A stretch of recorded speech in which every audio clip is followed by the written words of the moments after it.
So translation refers to the process of polymerization of amino acid to form polypeptide.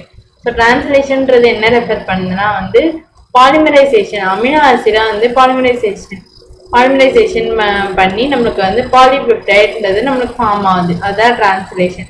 டிரான்ஸ்லேஷன்னா என்ன, ஆர்என்ஏலேருந்து protein synthesis நடக்குது, அதான் translation. So amino ஆசிட்லாம் சேர்ந்து நம்மளுக்கு ப்ரோட்டீனை உருவாக்கி தருது.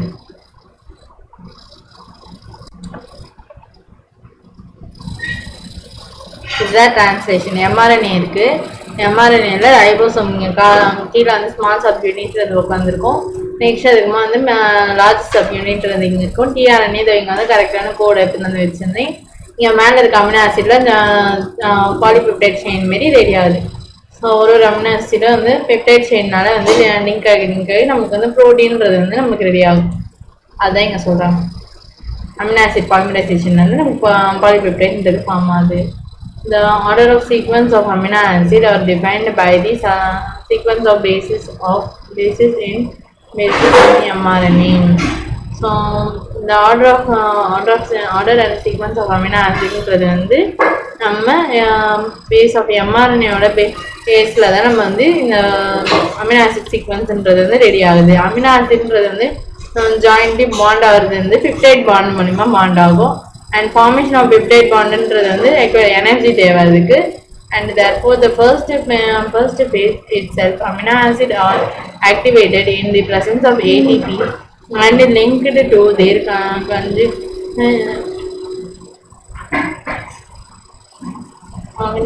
tRNA. So first amino acidன்றது வந்து ஆக்டிவேட் ஆகி அதில் வந்து ATP ப்ரெசென்ட் ஆகிடணும். அண்ட் அதில் வந்து லிங்க்டாக டிஆர்என்ஏவோட அது லிங்க்டாக இருக்கணும்.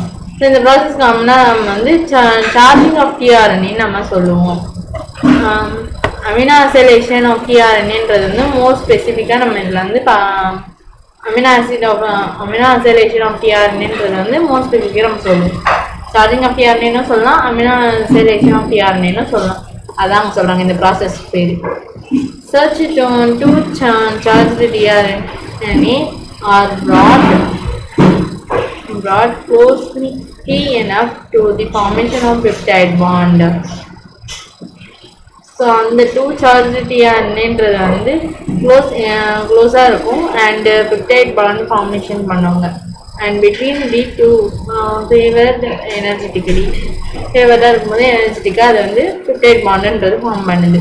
இன் the presence of a catalyst rate of peptide bond formation. So presence of கேட்டலிஸ்ட்ன்றப்ப நமக்கு வந்து பெப்டைட் பாண்ட் ஃபார்மேஷன்றது வந்து நம்மளுக்கு நடக்கும் அது நிறைய. அண்ட் செல்லுலர் ஃபேக்ட்ரின்றது வந்து எதுக்கு ரெஸ்பான்சிபிள் சிந்தசிஸ் ஆஃப் ப்ரோட்டீன். ரைபோசோம்லேருந்து சிந்தசிஸ் ஆஃப் ப்ரோட்டீன்றது வந்து செல் ஃபேக்ட்ரி, அதுதான் ரெஸ்பான்சிபிள். செல் ஃபேக்ட்ரின்றது responsible synthesis of protein is ribosome தான் நமக்கு செல் ஃபேக்ட்ரி ப்ரோட்டீன் சிந்தசிஸ் பண்ணுறதுக்கு. நெக்ஸ்ட் ரைபோசோம்ன்றது வந்து கன்சிஸ்ட் ஸ்ட்ரக்சரல் ஆர்என்ஏ இருக்குது அண்ட் 80 டிஃப்ரெண்ட் ப்ரோட்டீன் அதில் இருக்குது. நெக்ஸ்ட்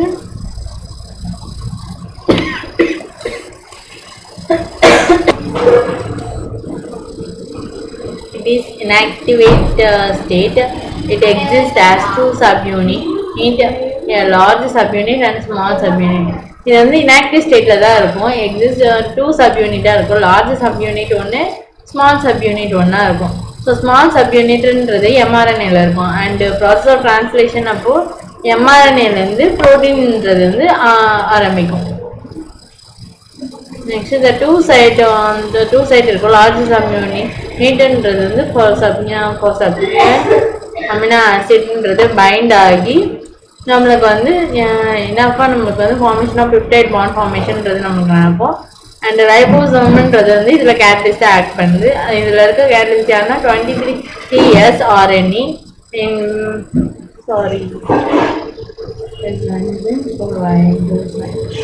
ஓகே ரைபோசைம்ன்றது வந்து ஆக்ட் பண்ணுது கேட்டலிஸ்ட்டாக. ஸோ இதோட இன்னொரு பேர் என்னன்னா 23S RNA இன் பாக்டீரியா. இது வந்து enzyme. So ribozyme for the formation of peptide bond. இது என்ன பண்ணுன்னா வந்து பெப்டைட் பாண்ட் ஃபார்ம் பண்ணும். டிரான்ஸ்லேஷனல் யூனிட் இன் எம்ஆர்என்ஏன்றது வந்து sequence of RNA. So translation unit of mRNA வந்து sequence of RNA. அங்கே the start codon யார் AUG and stop codonன்றது வந்து stop codon and codon for polypeptide. So translation unitன்றதுல mRNA sequenceல RNAன்றதுல வந்து start codon இருக்கும், stop codon இருக்கும், codon for polypeptideலாம் இருக்கும். Next mRNAன்றது வந்து some additional sequence இருக்கு and not translate பண்ண மாட்டாங்க. அவங்கள தான் நம்ம வந்து untranslated region UTRன்னு சொல்லுவோம்.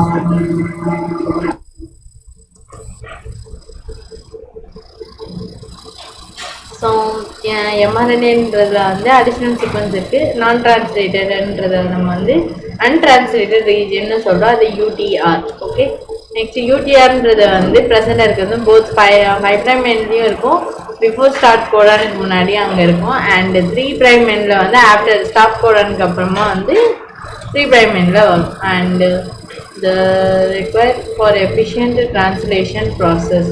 இது எதுக்கு தேவைன்னா வந்து எஃபிஷியண்ட்டாக நல்லா சூப்பராக செய்கிறதுக்கு, எஃபிஷியண்ட்டாக வந்து டிரான்ஸ்லேஷன் ப்ராசஸ் செய்கிறதுக்கு இதுக்கு தேவை.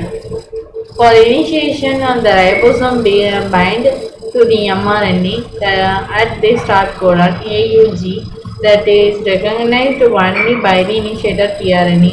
ஃபார் இனிஷியேஷன் பண்ணணும்னா ரைபோசோம்ன்றது வந்து பைண்ட் ஆகணும் mRNAல at the start codon AUG.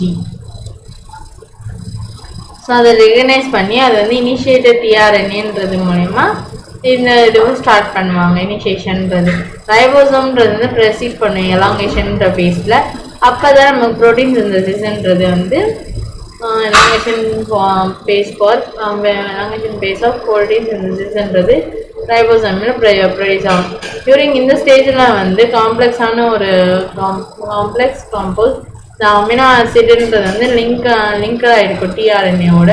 So சீக்வெண்ட்டாக நம்மளுக்கு வந்து அப்ரோஷியேட்டான கோடன் mRNAன்றது வந்து ஃபார்ம் பண்ண ஒரு காம்ப்ளிமெண்ட்ரி பேஸ் பேர் வித் டிஆர்என்ஏவோட. அது டிஆர்என்ஏ ஆன்டி கோடான்றதோட ஒரு காம்ப்ளிமெண்ட்ரி பேஸ் பேர்ன்றது வந்து ஃபார்ம் ஆகும். நெக்ஸ்ட்டு ரைபோசோம்ன்றது வந்து மூவ் ஆகும் கோடான் டு கோடான்ற மாதிரி அது வந்து மூவ் ஆகிட்டே போகும் mRNAல.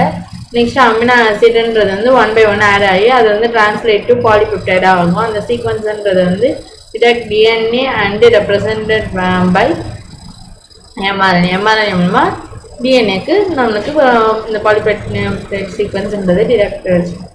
நெக்ஸ்ட் அட் த எண்டில் நமக்கு வந்து ரிலீஸ் ஃபேக்டர்ன்றது வந்து பைண்ட் ஆகி